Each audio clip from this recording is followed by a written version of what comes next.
ಈಗ ಭೀಮಾ ಕೋಗೋಡ್ ಹತ್ರ ಅರಮನೆ ಬೆಟ್ಟ ಅಂತ ಒಂದು ಕಾಡಿದೆ. ತುಂಬ ಸುಂದರವಾದ ಕಾಡು. ಅದು ಆನೆಗಳದ್ದೇ ಧಾಮ ಆಗಿ ಹೋಗಿದೆ. ಆನೆಗಳು ಎಲ್ಲೋದ್ರೂ ಅದೊಂದು ಆಯಕಟ್ಟಿನ ಜಾಗ. ನಿನ್ನೆ ಸಾಯಂಕಾಲ ನಮಗೆ ಸಿಕ್ಕಿದ ಮೇಲೆ ಭೀಮಾ ರಾತ್ರಿ ಯಾವ ಆನೆ ಸಿಕ್ಕಿಲ್ಲ. ಬೆಳಿಗ್ಗೆ 7-8 ಗಂಟೆ ಸಮಯದಲ್ಲಿ ಅಲ್ಲಿಗೆ ಹೋಗಿ ಸೇರ್ಕೊಂಡಿದ್ದಾನೆ. ಅಲ್ಲಿ ಭುವನೇಶ್ವರಿ ಮತ್ತೆ ಇನ್ನೆರಡು ಆನೆ ಒಟ್ಟಿಗೆ 3 ಹೆಣ್ಣಾನೆಗಳು ಪ್ರತ್ಯೇಕವಾಗಿ ನಿಂತಿದ್ದಾವೆ. ಅಲ್ಲಿ ಸುಮಾರು 1 ತಿಂಗಳು 15 ದಿವಸ ಅಂದಾಜಿನ ಒಂದು 3 ಮರಿಗಳು ಇವೆ.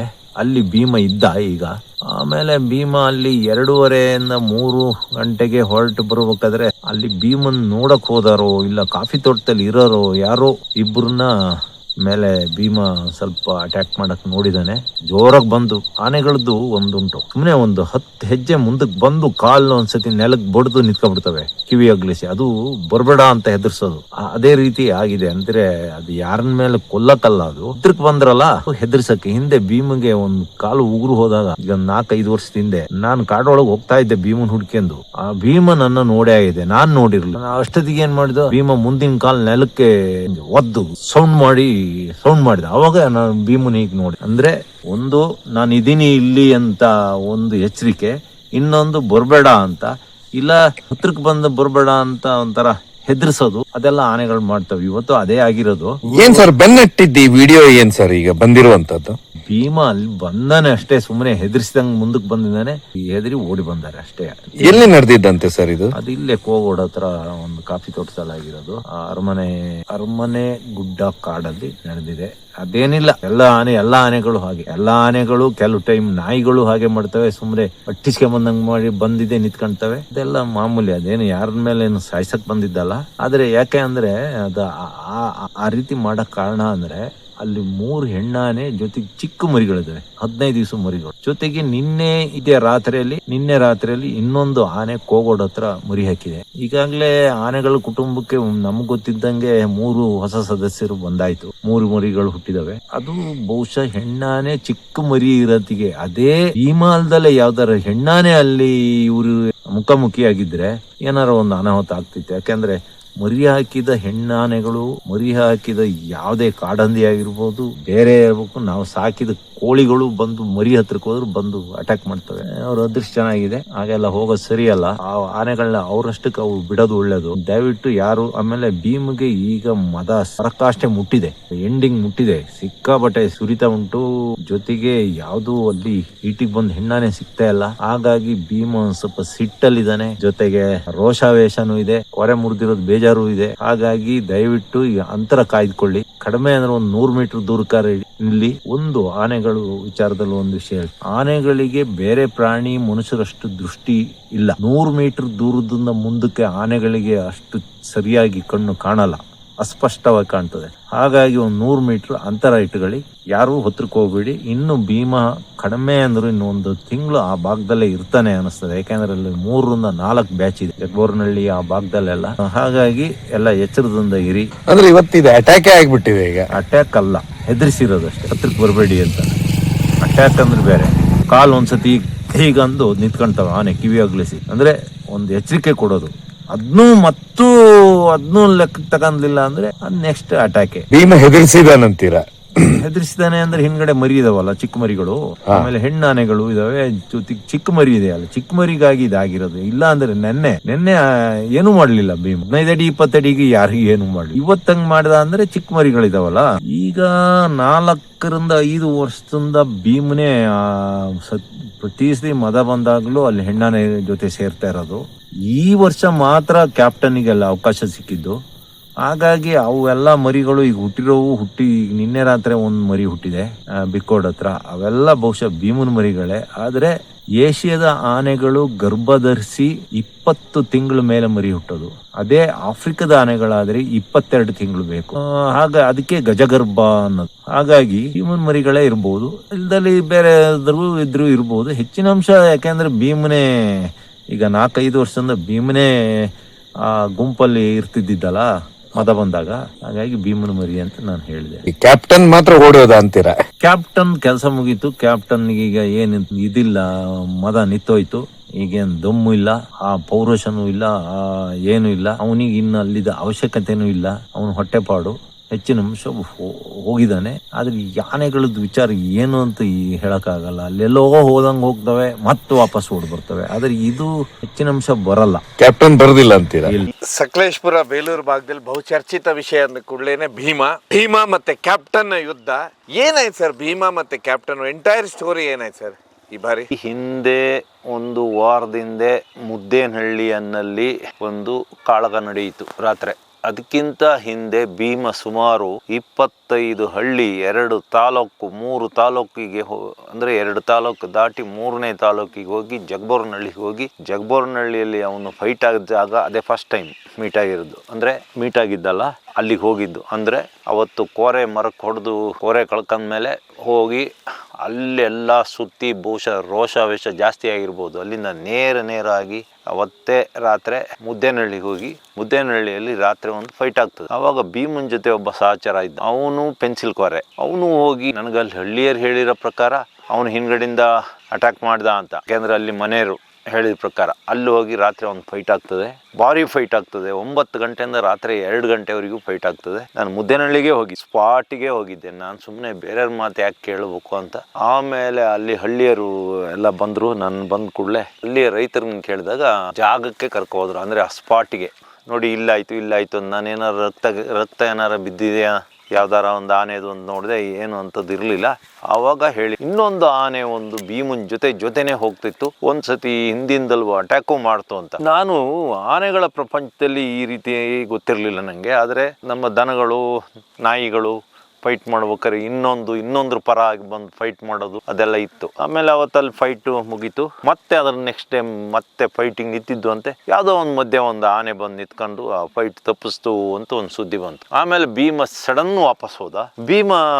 ಅದೇನು ಭೀಮಿಗೆ ಮನಸ್ಸಿಗೆ ಶಾಂತಿ ಇಲ್ಲ. ಒಂದು ಕೋರೆ ಕಳ್ಕೊಂಡಿರೋದು, ಇನ್ನೊಂದು ಈಗ ಜಾಸ್ತಿ ಆಗ್ತಾ ಉಂಟು. ಮದ ಇಳಿತಾರ, ದ್ರವ ಜಾಸ್ತಿ ಆಗ್ತಾಯಿದೆ. ಮತ್ತೆ ಹೋಗಿದ್ದ, ಮತ್ತೆ ಹಾಚ್ಕೋಡ್ನಳ್ಳಿಗೆ ಹೋದ. ಅಲ್ಲಿಂದ ಅಂದರೆ ಲಾಸ್ಟ್ ಎಂಡ್ ಅದು, ಅಂದರೆ ಇನ್ನೇನು ಹೇಮಾವತಿ 1-2 ಕಿಲೋಮೀಟ್ರ್ ಅಷ್ಟು ದೂರಕ್ಕೆ. ಮತ್ತೆ ಮೊನ್ನೆ ದಿಢೀರ್ ಬಂದ ಭೀಮ ಬರ್ತಾ ಇದ್ದಾನೆ ಅಂತ ನಂಗೊಂದು 2 ಗಂಟೆಗೆ ಸುದ್ದಿ ಬಂತು. ನಾನು ಇಲ್ಲಿಂದ ಓಡಿ ಅಲ್ಲಿ ಹೋಗಿ ಭೀಮನ್ನ ಒಂದು ಕಡೆ ಪಾಸ್ ಆಗಿಬಿಟ್ಟ. ಅವನು ಅರಳ್ಳಿ ಚರ್ಚ್ ಹತ್ರ ಅಲ್ಲಿ ಒಂದು ಕಡೆ ಪಾಸಾಗಿ ನಾನು ಹೋಗ್ಬೇಕಾದ್ರೆ ಅಲ್ಲೊಂದು ಭೀಮಂದೊಂದು ಶಾರ್ಟ್ ಕಟ್ ಇದೆ. ಯಾಕೆಂದರೆ ಅರಳ್ಳಿ ಟೌನ್ ಬಂದಿರೋದ್ರಿಂದ ಅಲ್ಲೊಂದು ಶಾರ್ಟ್ ಕಟ್ಟು ರೋಡ್ ಇದೆ. ಭೀಮಂದು ಭಾರಿ ಫೇವ್ರೇಟ್ ಜಾಗ ಭೈರದೇವ್ರ ಬೆಟ್ಟ ಅಂತ. ಭೈರದೇವ್ರ ಬೆಟ್ಟ ಉಂಟಲ್ಲ, ಅದು ಸುಮಾರು ಸಮುದ್ರ ಮಟ್ಟದಿಂದ ಒಂದು 4000 ಅಡಿ ಹೈಟ್ ಇದೆ. ಆ ಭಾಗದಲ್ಲಿ ಅತಿ ಎತ್ತರ. ಆ ಬೆಟ್ಟದ ಮೇಲೆ ಒಂದು ಈಶ್ವರ ಲಿಂಗ, ಉದ್ಭವ ಲಿಂಗ ಇದೆ. ಅದು ಭೈರದೇವರು ಅಂತ ಹೇಳಿ ಅದಕ್ಕೆ ಭೈರದೇವ್ರ ಬೆಟ್ಟ ಅಂತ ಹೇಳ್ತಾರೆ. ಅಲ್ಲಾಗಿ ಬಂದ ಮೇಲೆ ಭೀಮ ಅರೆಹಳ್ಳಿ ಮತ್ತು ಮಲ್ಸಾವರ ಮಧ್ಯದಲ್ಲಿ ಗ್ಯಾರಂಟಿ ಹೊರಡ್ತಾನೆ ಅಂತ ನನಗೆ ಅಂದಾಜು ಮಾಡಿದೆ ನಾನು. ಅಂದರೆ ನಮ್ಗೊಂದು ಸ್ವಲ್ಪ ಕೆಲವೆಲ್ಲ ಅನುಭವದ ಪ್ರಕಾರ ಅಲ್ಲಿಂದ ಮತ್ತೆ ಓಡಿ ಸುಮಾರು 3-4-5 ಕಿಲೋಮೀಟ್ರ್ ಹೋಗಿ ಅಲ್ಲೊಂದು ಕಡೆ ನಿಂತಿದೆ. ಅಷ್ಟೊತ್ತಿಗೆ ಭೀಮ ಅರೆಹಳ್ಳಿ ಮತ್ತು ಮಲ್ಸಾವರ ಮಧ್ಯದಲ್ಲಿ ಭೀಮ ರೋಡ್ ಶೋ ಮಾಡೋಕ್ಕೆ ಶುರು ಮಾಡಿದ. ಅಷ್ಟೊತ್ತಿಗೆ ಸ್ವಲ್ಪ ವೆಹಿಕಲ್ಗಳು ಹಾರ್ನ್ ಹೊಡಿಯೋಕ್ಕೆ ಶುರು ಮಾಡಿರು. ಆಮೇಲೆ ಭೀಮ ಸಡನ್ ರೈಟಿಗೆ ತಿರುಗಿ ಕಾಫಿ ತೋಟಕ್ಕೆ ಹೋದ. ಅಲ್ಲಿಂದ ಮುಂದೆ ನಾನು ಆಮೇಲೆ ಅಲ್ಲಿಗೆ ಹೋಗ್ಬೇಕಾದ್ರೆ ಭೀಮ ಅಲ್ಲಿಗೆ ನನಗೆ ಸಿಕ್ಕಲಿಲ್ಲ. ಹೆಣ್ಣಾನೆಗಳ ಜೊತೆ ಸೇರ್ಕೊಂತಾನೆ ಅಂತ ನಾನು ಯೋಚನೆ ಮಾಡ್ತಾ ಇದ್ದೆ. ಅಷ್ಟೊತ್ತಿಗೆ ಮೊನ್ನೆ ಒಂದು ಭಾರಿ ಬದಲಾವಣೆ ಆಗಿದೆ. ಯಾವಾಗ ಭೀಮ್ಗೆ ಈಗ 1 ತಿಂಗಳು 15 ದಿವಸನ 10 ದಿವಸ ಆಯಿತು ಭೀಮ್ಗೆ ಮದ ಶುರುವಾಗಿ. ಈ ಮಧ್ಯದಲ್ಲಿ ಭೀಮಂದೊಂದು ಕೋರೆ ಮುರಿದು ಹೋದಾಗ ಆ ಮಧ್ಯದಲ್ಲಿ ಅದರ ನೋವಿನ ದಿನಗಳಲ್ಲಿ, ಆ ಗಾಯದ ದಿನಗಳಲ್ಲಿ ಆ ದ್ರವ ಇಳಿಯೋದು ಕಾಣ್ತಿರಲೇ ಇಲ್ಲ, ಇಳಿತಲ್ಲೇ ಇರಲಿಲ್ಲ. ಈಗ 3 ದಿವಸದಿಂದ 4 ದಿವಸದಿಂದ ಜಾಸ್ತಿ ಆಗಿದೆ. ಅದು ಯಾವ ಮಟ್ಟಕ್ಕೆ ಬಂದಿದೆ ಅಂದರೆ ಕೆಳಗೆ ಬೀಳ್ತಾ ಉಂಟು, ಅಷ್ಟು ಇಳಿತಾ ಉಂಟು. ಆ ಸ್ಮೆಲ್ಲಿಗೆ ಇರ್ಬೋದು, ಇಲ್ಲ ಕ್ಯಾಪ್ಟನ್ನ 5 ತಿಂಗಳು, ಇದು 6ನೇ ತಿಂಗಳು ಕ್ಯಾಪ್ಟನಿಗೆ ಮದ ಬರೋಕ್ಕೆ ಶುರುವಾಗಿ ಮದ ಬಂದು ಮಸ್ತಿಗೆ ಬಂದು ಈಗ ಕ್ಯಾಪ್ಟನಿಗೆ ಬಹುಶಃ ನಿಂತೋಗಿರ್ಬೋದು.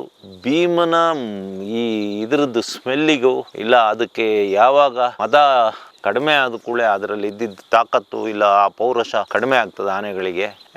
ಅಂದರೆ ಈಗ ಹೆಂಡ ಕುಡಿದು ಫುಲ್ ಟೈಟ್ ಆದವರಿಗೆ ಅವಾಗಲೇ ಒಂಥರ ಆಡ್ತಾ ಇರ್ತಾರೆ. ಆಮೇಲೆ ಅದು ಹೆಂಡ ಇಳಿದ ಮೇಲೆ, ಆ ನಶೆ ಇಳಿದ ಮೇಲೆ ಇನ್ನು ಸ್ವಲ್ಪ ಸ್ಮೂತ್ ಆಗ್ತಾರಲ್ಲ ಅದೇ ರೀತಿ ಇರ್ಬೋದು. ಈಗ ಭೀಮಾ ಈ ಕಡೆ ಬಂದ ಕೂಡಲೇ ಕ್ಯಾಪ್ಟನ್ ನಿನ್ನೆ ಮಾಗಡಿ ಅಂತ ಅಲ್ಲಿದ್ದು, ಅಲ್ಲಿ ಹೈವೇ ದಾಟಿ ಆ ಕಿರ್ಕ್ಪಾಟಿ ಕ್ಯಾಂಟೀನ್ ಹತ್ರ ಹೈವೇ ದಾಟಿ ಅಲ್ಲಿಂದ ಮಠಸಾಗರಕ್ಕಾಗಿ, ಅಲ್ಲಿಂದ ಆಲೆಬೇಲೂರಿಗಾಗಿ, ಅಲ್ಲಿಂದ ಮುಂದೆ ಹುಣಸ್ ಕಲ್ಲಾರೆ ಫಾರೆಸ್ಟಿಗೆ ಹೋಗಿ ಅಲ್ಲಿ ಒಂದು 4-5 ಒಡೂರು ಆ ಭಾಗದಲ್ಲಿ ಇವತ್ತು ಹೋಗಿ ನಿಂತ್ಕೊಂಡ.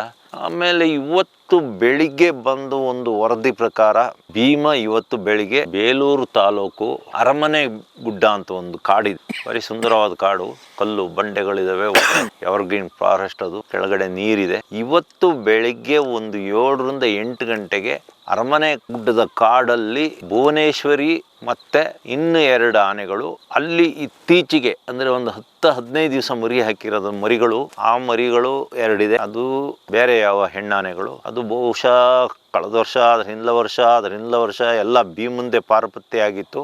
ಇಡೀ ಹಿಂಡಿನ ಜೊತೆ ಭೀಮನೇ ಇದ್ದಿದ್ದು. ಭೀಮ ಪ್ರತಿ ಸಾರಿ ಮದ ಬಂದಾಗ ಅಲ್ಲೋಗಿ ಹೆಣ್ಣಾನೆಗಳ ಜೊತೆ ಸೇರ್ತಿದ್ದ. ಬಹುಶಃ ಅವು ಭೀಮನ ಮಕ್ಕಳೇ ಇರ್ಬೋದು. 2 ಮರಿಗಳು ಹುಟ್ಟಿದಾವೆ. 10-15 ದಿವಸ ಆಗಿರ್ಬೋದು. 2 ಮರಿ ಇದಾವೆ. ಅಲ್ಲಿ ಭುವನೇಶ್ವರಿ ಇದ್ದಾಳೆ. ಭುವನೇಶ್ವರಿ ಜೊತೆಗೆ ಇವತ್ತು ಬೆಳಿಗ್ಗೆ 8 ಗಂಟೆ 7:30-8 ಗಂಟೆಗೆ ಸೇರಿದ್ದಾನೆ ಭೀಮಾ. ಈಗ ಇಷ್ಟವರೆಗೂ ಈಗ ಟೈಮ್ ಎಷ್ಟು, ಒಂದು 5:30 ಆಗಿರ್ಬೋದು ಸಾಯಂಕಾಲ. ಇಷ್ಟವರೆಗೂ ಭೀಮಾ ಅವ್ರ ಜೊತೆನೇ ಇದ್ದ. ಈಗ ಕ್ಯಾಪ್ಟನ್ ಇಲ್ಲ, ಓಡೋಗಿದ್ದಾನೆ. ಯಾಕೆ ಹೋದ ಸರ್? ಈಗ ಅದು ಬರೋದು ಎಲ್ಲರ ಪ್ರಶ್ನೆ. ಹೆದರಿನೇ ಹೋಗಿರೋದು. ಇದರಲ್ಲಿ ಮದ ಇಳಿದ ಕೂಡಲೇ ಆನೆಗಳಿಗೆ ನಾನು ಈಗ ಹೇಳಿದ್ನಲ್ಲ, ಆ ತಾಕತ್ತು, ಆ ಪೌರುಷ ಕಡಿಮೆ ಆಗ್ತದೆ. ಭೀಮನ ಆಗಮನ ಮತ್ತೆ ಭೀಮನ ಇದು ಜಾಸ್ತಿ ಇಳಿತಾ ಉಂಟಲ್ಲ, ದ್ರವ ಆ ತೊಟ್ಟಿಗ್ತಾ ಉಂಟು. ಆ ಸ್ಮೆಲ್ಲಿಗೆ ಅವನು ಹೋಗಿದ್ದಾನೆ. ಭೀಮನ ಪದೇ ಪದೇ ದಾಳಿ, ಆಮೇಲೆ ಭೀಮನೇ ಹುಡುಕ್ತಾ ಇದ್ದಾನೆ. ಯಾಕಂದ್ರೆ ಅಲ್ಲಿ ಹೋಗೋದು, ಅಲ್ಲಿಂದ ವಾಪಸ್ ಬರೋದು, ಮತ್ತೆ ವಾಪಸ್ ಹೋಗೋದು, ಮತ್ತೆ ಹುಡುಕೋದು ನಡೀತಾ ಇದೆ. ಇಲ್ಲಿ ಒಂಥರ ಕಣ್ಣು ಮುಚ್ಚಾಲೆ ಆಟ ನಡೀತಾ ಇದೆ. ಅವನು ತಪ್ಪಿಸ್ಕೊಳೋದು, ಇವನು ಹುಡುಕೋದು. ಆಮೇಲೆ ಮತ್ತೊಂದು, ಒಂದು 2 ತಿಂಗಳ ಹಿಂದೆ ಇಲ್ಲ 1 ತಿಂಗಳ ಹಿಂದೆ ಇಲ್ಲ ಅದಾಗಿದ್ರೆ ಕ್ಯಾಪ್ಟನ್ ಅಲ್ಲೇ ಇರ್ತಿದ್ದ. ಈಗ ಕ್ಯಾಪ್ಟನಿಗೆ, ಆನೆಗಳಿಗೆ ಅಪಾರವಾದ ಜ್ಞಾನ, ಅಪಾರವಾದ ನೆನಪಿನ ಶಕ್ತಿ, ನೆನಪು. ಹಾಗಾಗಿ ಅವನಿಗೆ ಗೊತ್ತು ಭೀಮ ಬಂದು ಮತ್ತೆ ನನ್ನ ಹೊಡೆದು ಹಾಕ್ತಾನೆ ಅಂತ, ಇಲ್ಲ ಫೈಟ್ ಮಾಡ್ತಾನೆ ಅಂತ. ಕ್ಯಾಪ್ಟನ್ನಿಗೆ ಏನನ್ನಿಸ್ತು, ಇನ್ನು ನಾನು ಇಲ್ಲಿದ್ದರೆ ಇನ್ನು ಕಷ್ಟ. ಮತ್ತೊಂದು, ಆ ಪೌರುಷ ಎಲ್ಲ ಇಳಿದು ಹೋಯ್ತಲ್ಲ, ಆ ತಾಕತ್ತು ಆ ರೀತಿ ಅದು ಆಯ್ತಲ್ಲ. ಹಾಗಾಗಿ ಅವನು ಅಲ್ಲಿಂದ ಜಾಗ ಖಾಲಿ ಮಾಡಿದ. ಆಮೇಲೆ ಮತ್ತೊಂದು, ಕ್ಯಾಪ್ಟನ್ ಕೆಲಸ ಮುಗೀತಲ್ಲ. ಕ್ಯಾಪ್ಟನ್ ಬಂದಿದ್ದು ಉದ್ದೇಶ ಅದು ಅವನು ಮುಗೀತು. ಈಗ ಬಹುಶಃ ಅಲ್ಲಿ ಹೀಟಿಗೆ ಬಂದ ಹೆಣ್ಣಾನೆಗಳು ಇದ್ದೋ ಇಲ್ಲ ಗೊತ್ತಿಲ್ಲ. ಆದರೆ ಭೀಮ ನಿರಂತರ ಹುಡುಕ್ತಾ ಇದ್ದಾನೆ. ಭುವನೇಶ್ವರಿ ಹೋದ ವರ್ಷ ಅಲ್ಲ, ಹಿಂದ್ಲ ವರ್ಷ ಆಲ್ದೂರ್ ಭಾಗದಲ್ಲಿ ಮರಿ ಹಾಕಿತ್ತು. ಈಗ ಭುವನೇಶ್ವರಿ ಮರಿ ಹಾಕಿ 2 ವರ್ಷ ಆಯಿತು. ಭುವನೇಶ್ವರಿ ಆನೆನೂ ನನ್ನ ಮನಸ್ಸು ಹೀಟಿಗೆ ಬಂದಿರ್ಬೋದು. ಯಾಕೆಂದರೆ ಭೀಮನಷ್ಟೇ ಎತ್ತರ ಇದೆ. ಭುವನೇಶ್ವರಿ ಆನೆ ಕ್ಯಾಪ್ಟನ್ಗಿಂತ ಎತ್ತರ ಇದೆ. ಭುವನೇಶ್ವರಿನ ಹಿಂದಿಂದ ನೋಡಿದರೆ ಇದು ಯಾವುದೋ ಗಂಡಾನೆ ಅನ್ನಿಸ್ತದೆ. ಹಾಗಾಗಿ ಭುವನೇಶ್ವರಿನೂ ಇರ್ಬೋದು. ಯಾಕೆಂದರೆ ಭುವನೇಶ್ವರಿ ಜೊತೆ ಸೇರೆ ಆಯಿತು. ಈಗ ಮಧುಚಂದ್ರ ಆಚರಿಸ್ಬೋದು. ಆಮೇಲೆ ಇವೊಂದು ಕ್ಯಾಪ್ಟನ್ ಮಧುಚಂದ್ರ ಆಗ್ಬಿಟ್ಟಿದ್ದೇನೆ ಸರ್. ಕ್ಯಾಪ್ಟನ್ ಬೇರೆ ಬೇರೆ ಆನೆಗಳ ಜೊತೆ ಆಯಿತು. ಸೆಪ್ಟೆಂಬರ್ ತಿಂಗಳಲ್ಲಿ ಇಲ್ಲೇ ಒಂದು ಕಡೆ ಕ್ಯಾಪ್ಟನ್ ಬಂದು ಒಂದು ಮನೆ ಹತ್ರ ಇಡೀ ಟೀಮ್ ನಿಂತಿತ್ತು. ನಾನು ಅಲ್ಲಿ ಪಕ್ಕದ ಒಬ್ರದ್ದು ಮನೆ ಮೇಲೆ ಟೆರಸ್ ಮೇಲೆ ಹೋಗಿ ಕೂತ್ಕೊಂಡು ನೋಡ್ತಾ ಇದ್ದೆ. ಕ್ಯಾಪ್ಟನ್ ಪ್ರೇಯಸಿ, ಕ್ಯಾಪ್ಟನ್ ಅವಳು ಇನ್ನೂ ಅವಳು ಅಲ್ಲಿಗೆ ಕ್ಯಾಪ್ಟನ್ ಆ ಆನೆ ಹೀಟಿಗೆ ಬಂದಿತ್ತು. ಅದೆಲ್ಲ ನಾನು ನೋಡಿದೆ. ಈಗ ಕ್ಯಾಪ್ಟನ್ ಹೆಚ್ಚು ಕಡಿಮೆ ನನಗೆ ಗೊತ್ತಿದ್ದಂಗೆ 2ರಿಂದ 3 ಆನೆಗಳಿಗೆ ಅದು ಸಂಪರ್ಕ ಇಟ್ಕೊಂಡಿತ್ತು. ಈಗ ಕ್ಯಾಪ್ಟನ್ನಿಂದು ಹೆದರಿಕೆ ಶುರುವಾಗಿದೆ ಕ್ಯಾಪ್ಟನ್ಗೆ. ಯಾಕೆಂದರೆ ಮದ ಇಳಿದ ಕೂಡಲೇ ಆನೆಗಳು ಮಾಮೂಲಿ ಸ್ಥಿತಿಗೆ ಬಂದಾಗ ಅವಕ್ಕೆ ಧೈರ್ಯ ಫೈಟ್ ಮಾಡೋಕ್ಕೂ ಸಾಲಲ್ಲ. ಆಮೇಲೆ ಭೀಮನ ನಿರಂತರವಾದ ಅಟ್ಯಾಕ್, ಪದೇ ಪದೇ ಬಂದು ಅಟ್ಯಾಕ್ ಮಾಡೋದು, ಹುಡುಕೋದು, ಜೊತೆಗೆ ಭೀಮ ಜೊತೆಗೆ ಒಬ್ಬ ಸಹಚರನ ಬೇರೆ ಕರ್ಕೊಂಡು ಹೋಗಿದ್ದ. ಹಾಗಾಗಿ ಅದು ಹೆದರೇ ಹೋಗಿರೋದು, ಗುಂಪಿಟ್ಟು ಹೋಗಿದ್ದು. ಮತ್ತೊಂದು ಆನೆಗಳದ್ದು ಸ್ವಭಾವ, ಆನೆಗಳದ್ದು ಇದನ್ನೆಲ್ಲ ತಗಂದ್ರೆ, ಆನೆಗಳು ಗುಂಪೊಳಗೆ ಇರಲ್ಲ. ಅವು ಅಲೆಮಾರಿಗಳು. ಅವುಗಳು ಬೇಕಾದಾಗ ಬಂದು ಸೇರ್ಕೊಂತವೆ. ಅವು ಕೆಲಸ ಮುಗಿದ ಮೇಲೆ ಅವು ವಾಪಸ್ ಹೋಗ್ತವೆ. ಗಂಡಾನೆ ನಾನು ಹೇಳೋದು. ಗಂಡಾನೆಗಳಿಗೆ ಹೆಣ್ಣಾನೆಗಳ ಅವ್ರ ಕುಟುಂಬದ ಅವಶ್ಯಕತೆ ಇಲ್ಲ. ಅವರು ಅಲೆಮಾರಿಗಳು, ಗಂಡಾನೆಗಳು. ಈಗ ಅವ್ರ ಕೆಲಸ ಮುಗೀತು. ಕ್ಯಾಪ್ಟನ್ನು ಅವನು ಬಿಟ್ಟು ಹೋದ. ಮತ್ತೊಂದು ಅಲ್ಲಿ ಆಹಾರನು 10, 15, 20 ಆನೆ ಜೊತೆ ಇದ್ದಾಗ ಆಹಾರನು ಶಾರ್ಟೇಜ್ ಆಗ್ತದೆ ಗಂಡಾನೆಗಳಿಗೆ. ಹಾಗಾಗಿ ಮತ್ತೊಂದು ಭೀಮನ ಹೊಡೆತ ಇಲ್ಲ, ಭೀಮಿಗೆ ಈಗ ಹೈಯೆಸ್ಟ್ ಬರ್ತಾ ಇದೆ. 1 ತಿಂಗಳಾಗಿರ್ಬೋದು. ಮಧ್ಯದಲ್ಲಿ ಅದೇ ದ್ರವ ಇಳಿಯೋದು ನಿಂತೋಗಿತ್ತು. ಈಗ ನಾನು ನಿನ್ನೆ ನೋಡಿದರೆ ಸಿಕ್ಕಾಪಟ್ಟೆ ಇಳಿತೆ. ಅಷ್ಟೇ ಅಲ್ಲ, ಭೀಮ ಹೋದಂಗೂ ನಾವು ಅದ್ರ ಹಿಂದೆ ಹೋಗೋತ್ತಿಗೆ ಅದರದ್ದು ಸ್ಮೆಲ್ಲು ನಂಗೆ ಗಮ್ ಅಂತ ಹೊಡಿತಾ ಇತ್ತು. ನಿನ್ನೆ ರಸ್ತೆ ದಾಟಿದಲ್ಲ ಸರ್ ಬಂದು? ನಿನ್ನೆ ಭೀಮ ಕಡೆಗರ್ಜಿಗೆ ಭಾಗದಿಂದ ಸುಮಾರು 12:30, 1 ಗಂಟೆಗೆ ಹೊರಟ. 1 ಗಂಟೆಗೆ ಬಂದು ಅರಳಿ ಹತ್ರ ಬಂದು ಆ ಒಂದು ಶಾರ್ಟ್ ಕಟ್ಟಲಾಗಿ ಅಲ್ಲಿ ಹೋಗಿ ಅಲ್ಲಿ ನಾವು ನೋಡ್ಬೇಕಾದ್ರೆ 4 ಗಂಟೆಗೆ ಅವನು ನಮಗೆ ಸಿಕ್ಕಿದ ಭೀಮ.